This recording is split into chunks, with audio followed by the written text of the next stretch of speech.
Hi,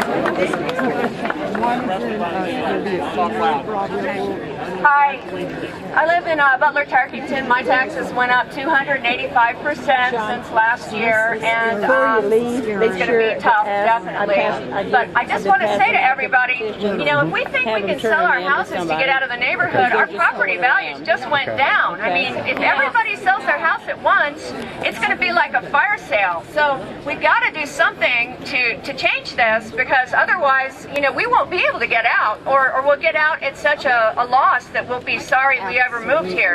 And this is a beautiful neighborhood, so I encourage all of you to talk.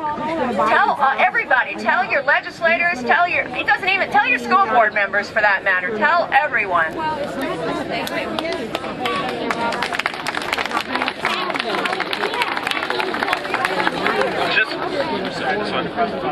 Just so we don't lose our focus here, back to what a couple people said, the reason why this happened to our neighborhoods in the first place is because they've never heard from us in the past.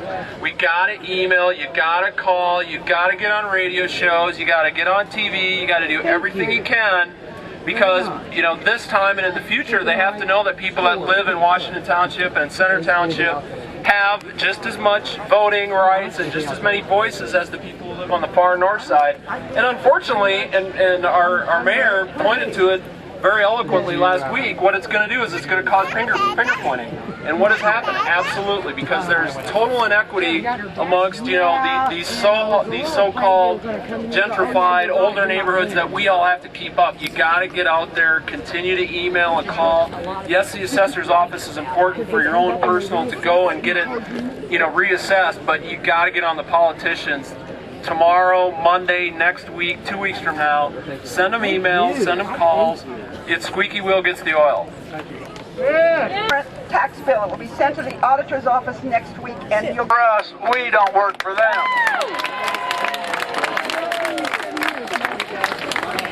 You know, there was an interesting story in the Indianapolis Star. It talked about how the sheriff's department was sending deputies out to the auditor's offices, the assessor's offices, before they sent the bills out, because they knew people were going to be angry. And so they wanted to protect the assessors. And so these people who are in the government now know that there's a problem. They know that people are angry. They're willing to send protection out to the assessors because they think people are going to be angry. And they're right. Where's the protection for us? And I want to tell you here, I'm the 7th District Representative for the Libertarian Party, and Eric Barnes has set up the mics from the Libertarian Party, and Kurt St. Angelo is here. And I just want to point out, is there any representation from the Republicans and Democrats here? And if there's not, I think everyone here should consider, we got to stop voting for the lesser of the two evils. We got to stop voting for people who aren't working for us. My name's Travis Cross. I just want people to consider that if your representative hasn't done it for you so far, they're not going to do it for you now. And we have to get over this battered voter syndrome.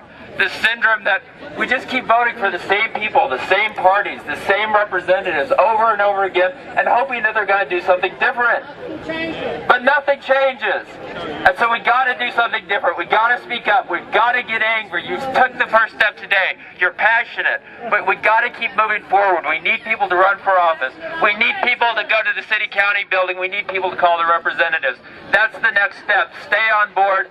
Nobody is more interested in getting property taxes and other taxes cut, and behind all of it is the government spending. We got to get government spending cut, and there's nobody else who's going to do that but the Libertarian Party. Okay? They're taxing us because we've taken care of our homes, we've taken care of our neighborhoods.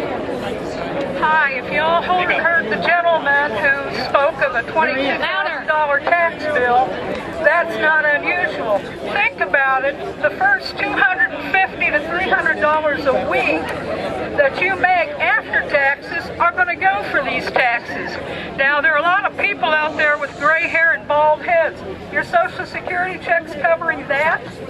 That's why a lot of people have to move. That's like paying another $1,000, $2,000 a month rent on something you own. Do the math. Thank you. Anybody else? Who else?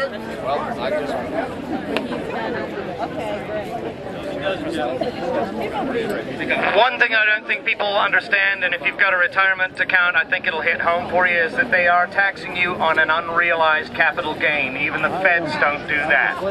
They're taxing you on money that it doesn't exist anywhere else but on paper. So think about your IRA, and if your house is now, what's next? Thank you. Who else? One more time, call your representatives, call your state senators, call your state legislators, call the mayor, call the governor. They have phones. They will not listen unless there is something to hear. Call them. Yeah, where's our governor today? Probably up in his Carmel home.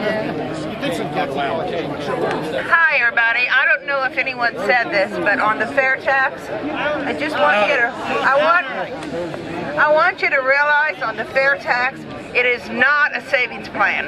It is a choice. With the fair tax, you have a choice on what you pay. You pay tax on what you buy new. You don't have to buy it new. Now we have no choice at all. The other thing to think about with the fair tax is you never again have to tell the government how much money you make. It's a private thing.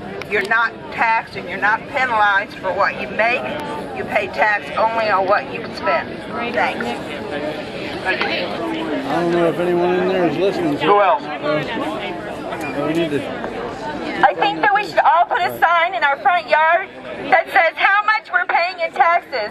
Put the dollar amount on the sign so when people drive down these streets, they can add it up. They can see how many millions of dollars they're taking from us per block.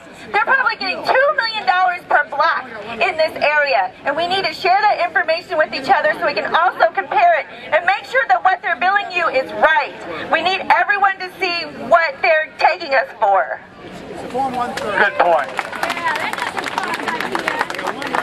Hi, I'm Melissa and I'm one of the organizers of the rally. And I want to thank the cops in Indianapolis and Indy Undercover for keeping us informed